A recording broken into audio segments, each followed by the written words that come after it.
shows, interviewed musicians, I went to the and reviewed Afghan Wig show. albums for various scenes and papers.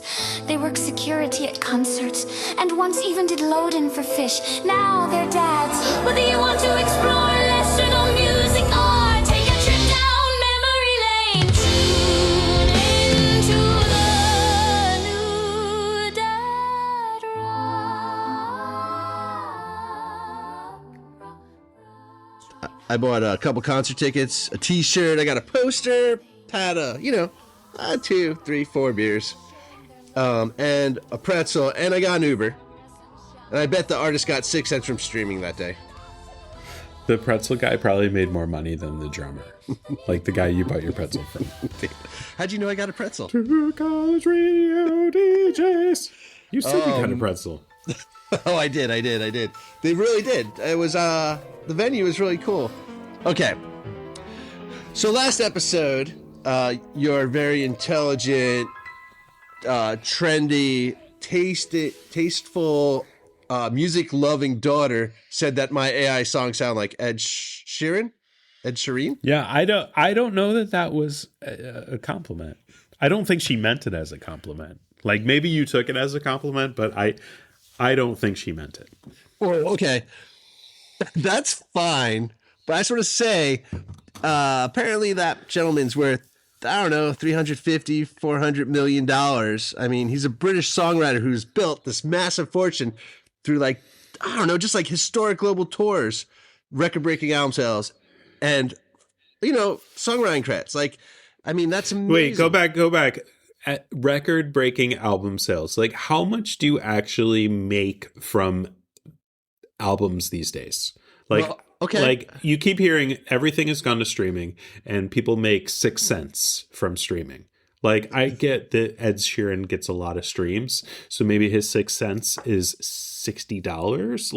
Like how? I don't get it. He might have been the last pre-Spotify artist to start because he has sold over 150 to $200 million records worldwide, making him one of the best-selling artists of all time, which is disturbing on so many levels. But he also has, like, his publishing, because he has an extensive catalog, right? So he earned substantial income from that as a songwriter. So what, like, songs that he wrote for other artists? Is that what you mean? Yeah, because he's in a lot of duets or a lot of songs that's like he features on someone else's songs. Feet. Yeah, the feet, man. In parentheses. Yeah. Now, I always wondered about that, like how, like, who makes out on that? No, it's, I believe, usually the feet. No, usually you do one and back, or a lot of times you'll feature for someone and then that person features back for you, and it's really about crossing your. So you think Coco audience. Rosie's going to be on the next Chance? Yes, Chance the Rapper album? Possibly, for sure. Now. Yeah. You could pay him a lot of money, or you could pay the feet a lot of money, and it's just yours. You're a session vocalist or musician. Yeah. Whatever. But my understanding is you're usually doing it to get more audience both ways. And no, that makes sense. Yeah. So, like when we feature people on our podcast from other podcasts, totally, and we get the crossover, and we're waiting for the Brian bump, right? And we don't get it, but yeah, that's cool. We should do that. We should get Brian on. He hasn't been on in 2 years. He literally lives around the corner, and I have drinks and dinner with him all the time. Yeah, but don't mention it to him. If he hears this episode, he's invited back. Or when he hears this episode. And I know you're going to go, hey, did you listen to the episode yet? Well, whatever. No, he usually brings it up. So okay, great. Tell me this, like, when you go out to dinner, are you more excited about going to see the people you're with, getting nice food that's being served to you, or are you excited to go have the drinks? Okay, well, I'm going to say the food, but not so. It doesn't need to be served to me. It's just like I can't cook that. Like when I order something I probably couldn't cook or don't cook as well. And I fucking love the drinks. And I mean, obviously, once you have the drinks, the people are cool. Let's go back to Ed Sheeran. Because Ed Sheeran. Ed Sheeran. It depends how many drinks you've had. But basically, here's the thing, though. I have to give him credit for this. I mean, he was gigging all the time. He was busking. He was like early viral promotion. I mean, he finally got his traction by 2010. So, I mean, like, he put in the work. It's 15 years later. I imagine my AI artist, Ed Sheeran, 15 years from now could be really big too. But I don't know how AI busks. Well, that's the thing. And that, so 2010, 2011, that's like, you're still selling CDs at that point. And he kind of like transitioned into the selling vinyl as well, I bet. So I bet he, you know, I'm sure when he releases a new album, it moves a lot of vinyl units. And I think that's a lot of money for artists. Yeah, I think it's changed though. Let's see. You can get money from streaming, which we think is shit. From touring, which we know is good, but some people are successful and some are not. You have VIP packages, which are awesome if the artist is awesome. You got merch, which, I mean, when we talk about our favorite band, like, merch is money. Licensing, I mean, Modest Mouse sells like washers and dryers and cars, right? And then sponsorships, which is another form of licensing, I guess, you know, but.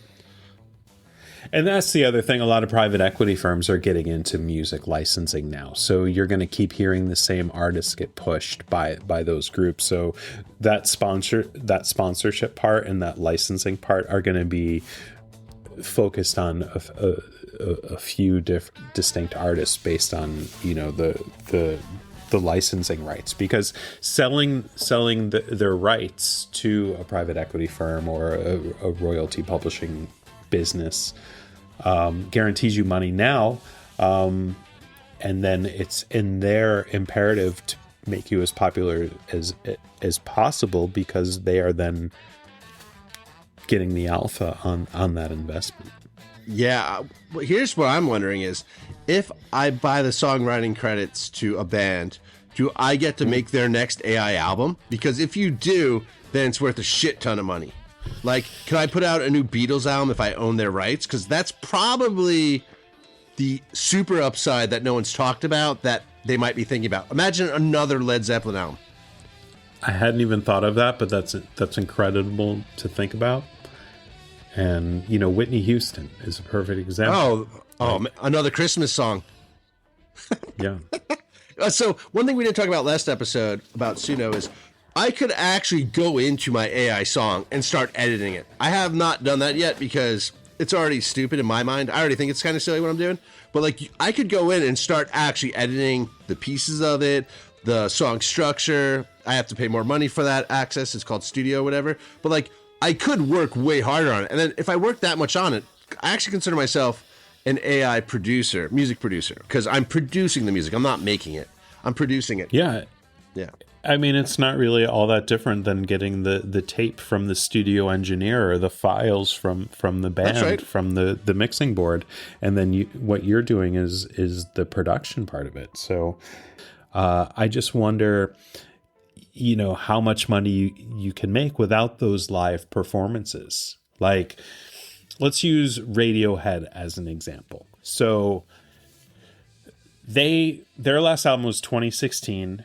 Before that, it was 2011. Woo! And then 2007, almost 19 years ago, In Rainbows came out. Do you remember when In Rainbows came out, what the music world was like? So all of the LimeWire and all the free file sharing network got shut down in the early 2000s. Right. And then you started to have the formal streaming services that you had to pay for. Apple Music really hadn't started out or hadn't caught on. Amazon had. I don't think it existed. I actually think the iPhone came out in 2007. So like 2007 is ancient times. Yeah, so you know, you still had an MP3 player, you still bought CDs, you had a CD player in your car. But MP3s were out there, and once an album got, you know, you could rip it to your computer and then send the MP3s to your friends.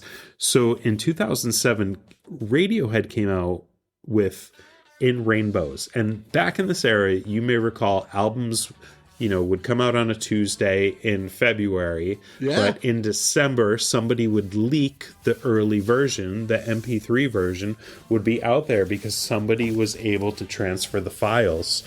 And Radiohead released In Rainbows and they sold it through their website, and it said, pay what you want. And they were probably the first, right? I think it was the first at a large scale. And yeah, large scale. Pay you what you want. And you could put in 0. And they would still let you download the album. Some people are like, I'm going to pay $9.99 because I think that's what albums were going for at the time on iTunes.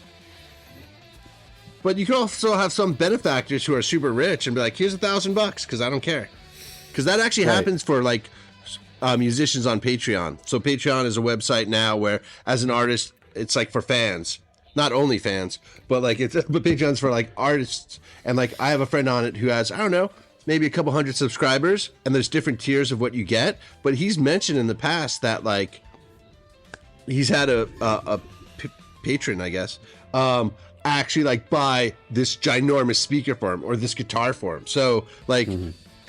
Yeah, I mean, pay as you go might be like, I give away 10 free, but I get one person who's like, here's $1 million because I'm Elon Musk.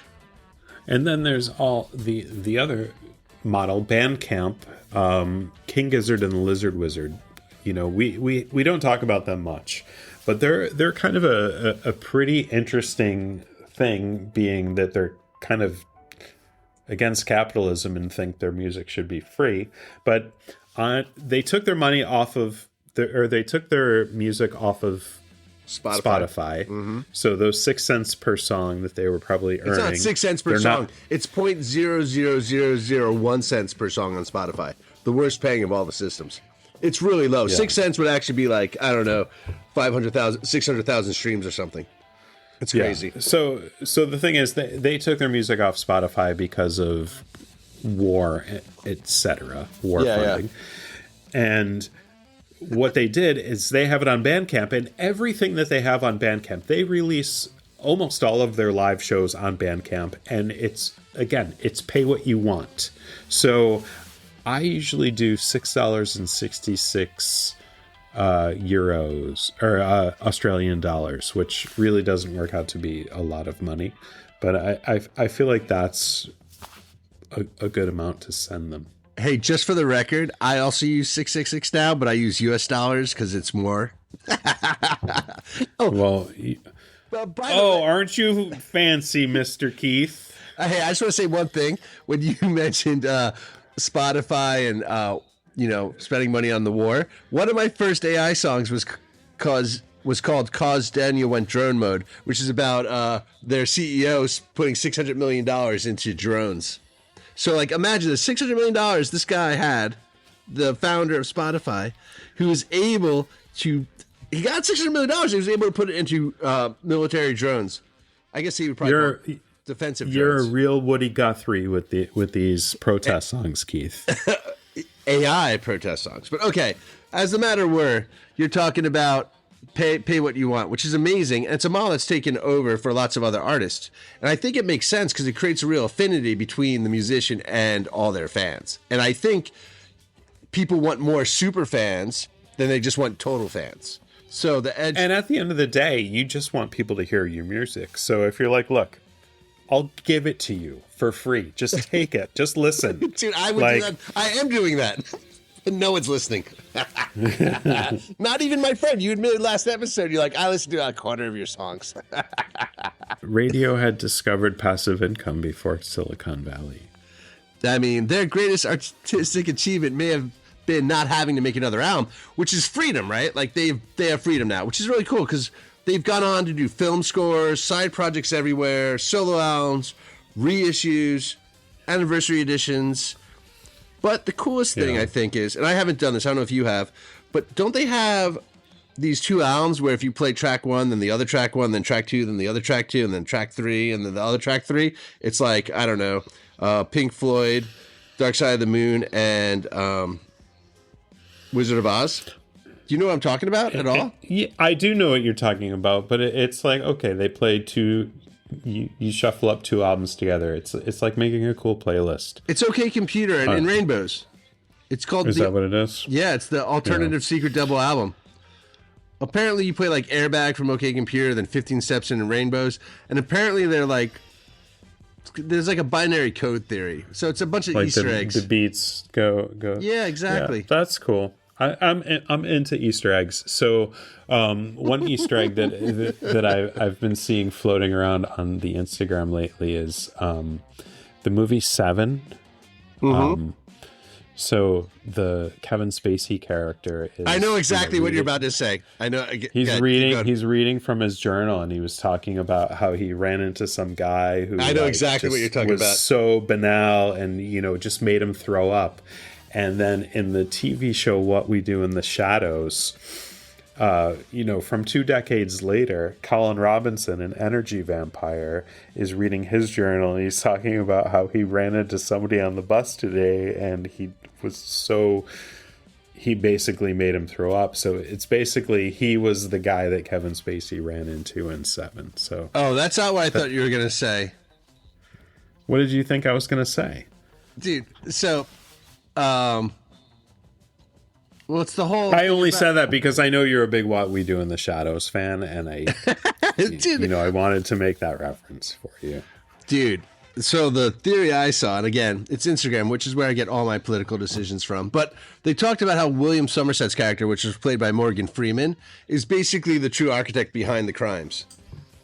And I watched it again with my son. He was watching it for the first time. I was probably seeing it for the third time. In I don't know, was that over 20 years? Oh, it's over fucking 30 years, right? Because it was a 1995 movie. Yeah. No. But it's interesting because he's retiring, right? He's retiring in 7 days, and there's called 7 because the murders happen over 7 days, and it's the 7 sins or whatever. Deadly sins. Yeah, but if you watch it, I don't know, it's a pretty good theory. I mean, Chris Nolan is the one with all the crazy, you have to know what's going on things. I don't know if David Fincher's that guy. But anyway, sorry. I did not know what I thought you were going to say, but I had something else that was similar. Yeah, that was a great tangent, and I have no idea what that has to do with how artists make money.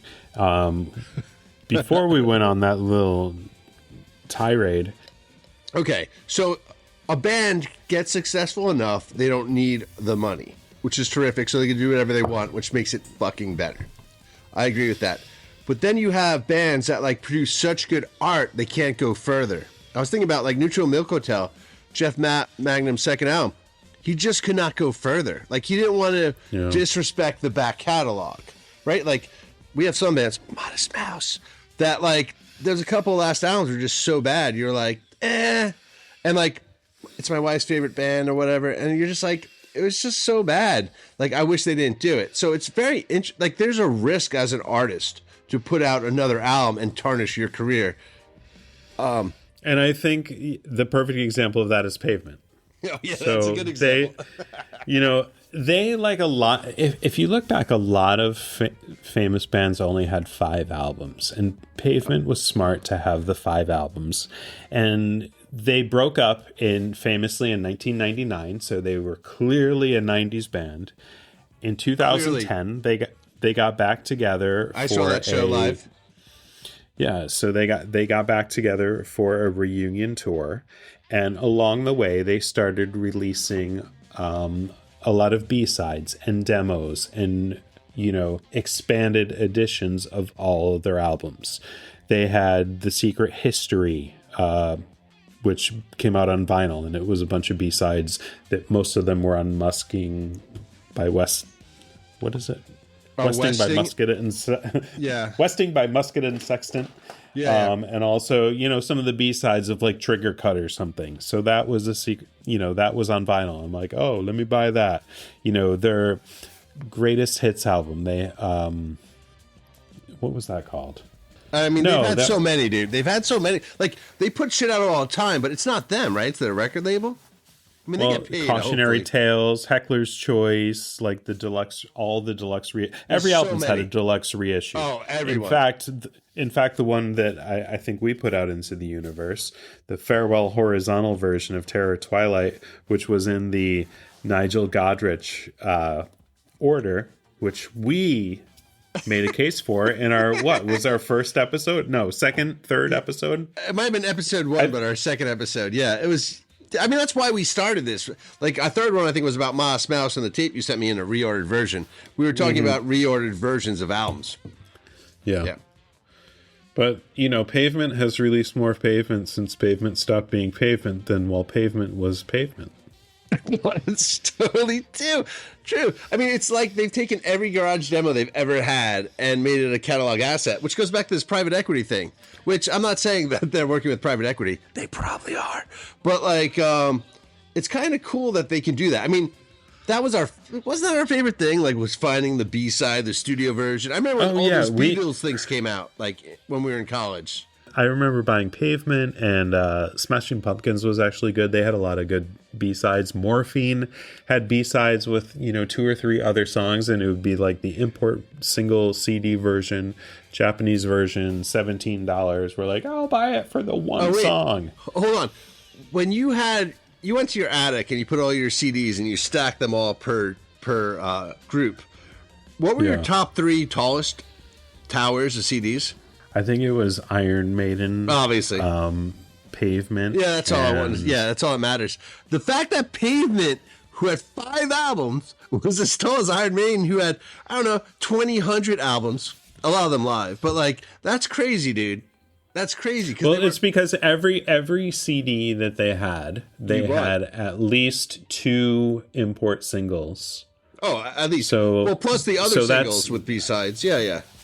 Yeah, and the EPs and the various live albums. I had a surprising number of Grateful Dead, even though I'm not even a big Grateful Dead Grateful Dead fan. The problem is everything is a double or a triple album, so it just the volume took up space. Totally. Well, yeah, Grateful Dead and the Fish are 2 bands. I mean, Gizzard might be the next one, like where they just have so much material after multiple decades. Most bands don't survive multiple decades if they survive multiple years. But, like, I mean, King Gizzard has only been barely even a decade and a half. 2011 was their first stuff. So 15 years. 15 years. We're talking about 15 years at this point, and they haven't put out an album now in a year. I'm dying. Do you think the Billy Strings album is the next one? No, I think it's going to be an electronic album. Oh, you're going to hate that. And I already wasn't a big fan of their last 2. Although I feel like there Silver are a couple Cord is very good. I don't like that album, but I think there's a lot of good stuff on Phantom Island. Oh, okay. Hold on a second. Including the title track. Hold on. Aerodynamic. Oh, that one's great. Wait. Sea of Doubt. Dude, so the other day, they've been pushing on Instagram. Billy Strings was in Australia. Yeah, like they show you like 10 guys are playing together with calves, and Billy Strings is there, and they're laughing or joking. Anyway, Billy Strings' tour is in 2 parts this summer and has a gap that ends a week before the Gizzards start their field division and starts back up a week after they play New York. And I swear, I am willing, if I was playing Polymarket, I don't know if anyone would take this bet. Actually, I'm going to take this bet if I can find it. I bet Billy Strings plays Field Division, and I bet he plays in New York. I guess that would be good. Oh, well, I don't know. I would probably like it better than the acoustic, but, I think I might rather listen to Hoover 3 or the Foamies or the OCs. I know King Gizzard plays a lot of different genres, but the ones that I really got into them on, the whole, 2017... Yeah, it's the music you loved. Yeah, it was heavy. Yeah. No, I get it. Well, but it makes sense that they've had kids. They're in their mid-30s now. They've had endless output, constant touring. They only put out 1 album a year now, apparently. Well, not even yet, right? Dude, I actually think, I think there's a sea change happening. I think we have enough money for our families so that they're in their safety zone now. But he did say that he's had more recorded material they haven't put out than ever. Who knows?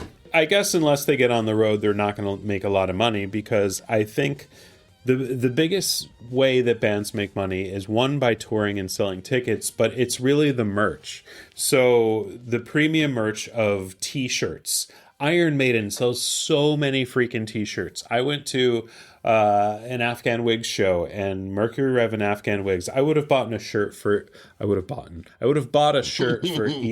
of those bands, and neither of them had shirts that I really liked. And the Afghan Wigs even did the baseball style sleeve that I'm kind of jonesing for. I think that's such a cool I like that too. Concept, but the one they had wasn't very good. I thought about that for a second, by the way. Yeah, because I like them so much, and I like baseball. Yeah, that's okay. Right. Cool. And then the other way that bands make money is by selling posters. Like, do you remember when we used to go to the Fillmore back in, the 80s, the 90s, the 2000s? You leave the Fillmore, you walk in, you get an apple, and on the way out, they just hand you a free poster. Dude, I'm sitting in my garage right now looking at a Ween poster, a Pavement poster, a Stephen Malkmus and the Jicks poster, a PJ Harvey poster that I got. Actually, one of those is from the Warfield even. So the Warfield did it too. But, they were free. Now they're $50, $60, $75. The foil ones are $100 at King Gizzard concerts. It's insane. It's the merch is now the way you make money. Iron Maiden beer, Rush beer, Primus wine, Tool wine. The wine ones are interesting because I know nothing about. I know that exists, both Claypool wineries and the Tool one, but this is just a guess. I bet they own their actual land of their wineries. The beer ones, I bet they're just putting their name on it. But I bet the winos are actually own the land and I love making wine. Because that's the thing. Diversify your money once you make money. So, and hopefully you don't lose it. Dude, so we talked about touring is how you make a lot of money, but you've heard about Blue Dot Fever, right? I have. And, it's the opposite of what happened post-COVID.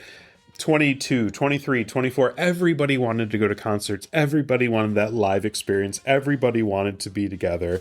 And now concerts have gotten so expensive because so many people want to go. And suddenly it's Blue Dot Fever, meaning you go on Ticketmaster to find tickets, and there's hundreds of them available. I'm just going to say the bands that are canceling are not bands that you and I like. And they're bands that are what's that? When you fight someone, but it's above your weight limit. The They're small punching ones. above their weight. Yeah, they totally are. And I'm not surprised that Suki Waterhouse trying to play Wells Fargo has a lot of blue tickets. What? Yeah. So, I mean, PJ Harvey's playing with the Philadelphia Symphony at the Met, which is we saw Ween there. Was that maybe 2,000 plus or minus a couple hundred? That's sold out for sure. You know what I mean? Yeah. Well, we both saw Afghan Wigs at small venues and smaller than I've seen Afghan Wigs at in the past. And then Mercury Rev. Let me tell you, man, the Afghan Wigs, in my real world, in a world that I would like to live in, the Afghan Wigs are selling out Madison Square Garden. I think they're that good, and their catalog is that deep. I know you complain about their set list, but by the end of the... thinking that. Thank you. Yeah, their set list. Okay, keep going. Sorry. No, by the end of the tour, they were opening with Fountain and Fairfax from Gentlemen. It was they listened to our podcast. Yeah. They probably do. They must. Pavement does, obviously. Yeah. Oh, man. So, I don't mind all these people failing. Engine, I'm sorry, how do I say this? Engine Patrine? Yeah, so I got tickets for them at the Underground Arts, which is probably a 500-person venue.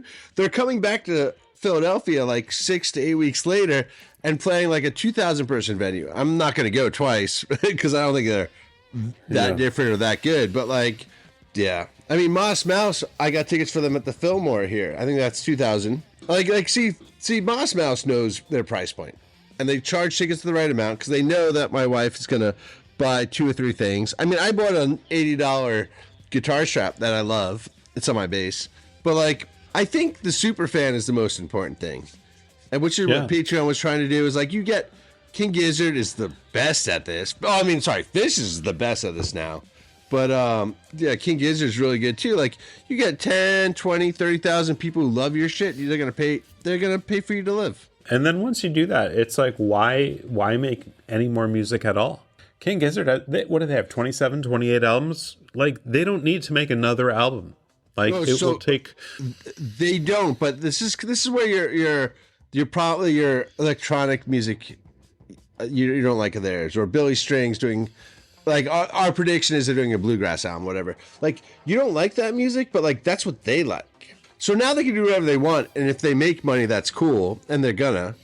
But like, it's weird. That's how the inversion happens, right? Like where you can do whatever you want, and you make enough money that it's cool. So I mean, streaming pays little. Touring is exhausting. The merchandise is where you make the money, and catalogs last forever. So, you know, why even make a new album?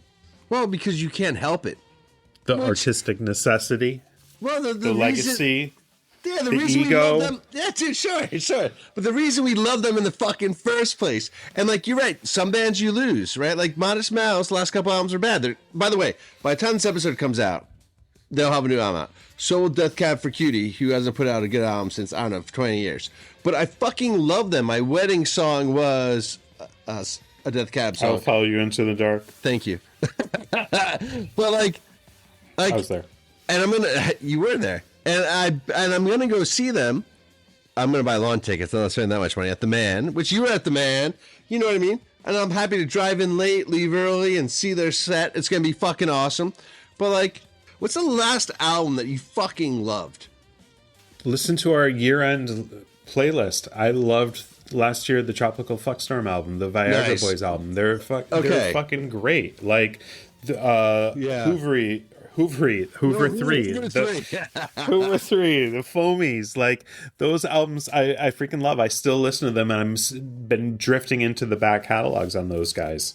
You know, I got a live Frog Brigade record in the mail today. I can't wait to listen to that. Like, wait, vinyl or cassette? Vinyl, dude. Nice. Record. Yeah, I understand. Yeah, it's Les Claypool, Frog Brigade. It's a regular length album, 2 songs on each side, so they're like 10, 12 minutes. Perfect jams. Can't wait. So I played at the 3300 Club in San Francisco in 1997. We played 2 songs, and the person went up in front of me, had a sticker on his guitar that said, "Real musicians have day jobs." And I fucking have just loved that ever since. Meaning, this whole episode is about making money through playing music. But what if your livelihood wasn't from making music, but your hobby or your secondary habit was making music and sharing it with everyone? If you, talking about freedom, which we mentioned a few times this episode, what if freedom was putting out whatever the fuck you want, whether anyone cared? Freedom's just another word for nothing left to lose. Dude, the weirdest thing about modern music business is that nobody buys albums anymore, so how do musicians make money at all? Like Ed Sheeran, that rise to money will never happen again. I don't think Taylor Swift can happen again. She's exactly in the same timeline, by the way, right? Maybe it's an AI artist. Maybe it's the best programmer. Maybe when you can do the live prompting. Oh my god, live prompting. Yeah, dude, vibe music. Yeah, actually, I gotta figure out how to do that, because it would definitely have to do with how you make your physical. And at the end of the day, Suno's going to make the money. You're not going to make the money. It's going to be some tech company is going to make the money. So no, how are artists going to make money? They're going to invest in tech stocks. No, but they have no money to invest in tech stocks. I actually think private equity is going to make the money. I actually think I'm right. I think they're going to go Led Zeppelin's next album, which I only came up during the live recording of this episode. I never thought of that until I said to you earlier about 20 minutes ago. I never thought about it before, but that's exactly what's going to fucking happen, and that's why you're buying it. I can't wait to hear Led Zeppelin's new album. It's going to be awesome because Keith Moon is the best fucking drummer ever, I think. Unless you want to argue for someone else. Oh, Bonham, Led Zeppelin. I'm sorry, I did Who. Sorry, Keith Moon's the Who, Bonham's Led Zeppelin. Dave Lombardo. Is that Rush? Slayer. I think he's great. Dave Lombardo, I saw him for Suicidal Tendencies. He took over the show. I've never seen a drummer take over a show.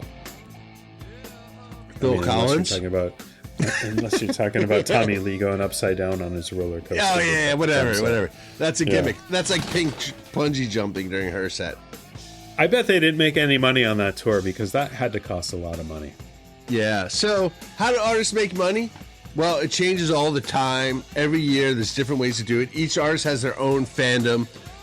It has a lot to do with having really important, like, super fans who love you so much. They'll come to every show you put on. So putting on shows is good. Selling merch is good because they love you so much. Putting out new music is always good. Streaming sucks.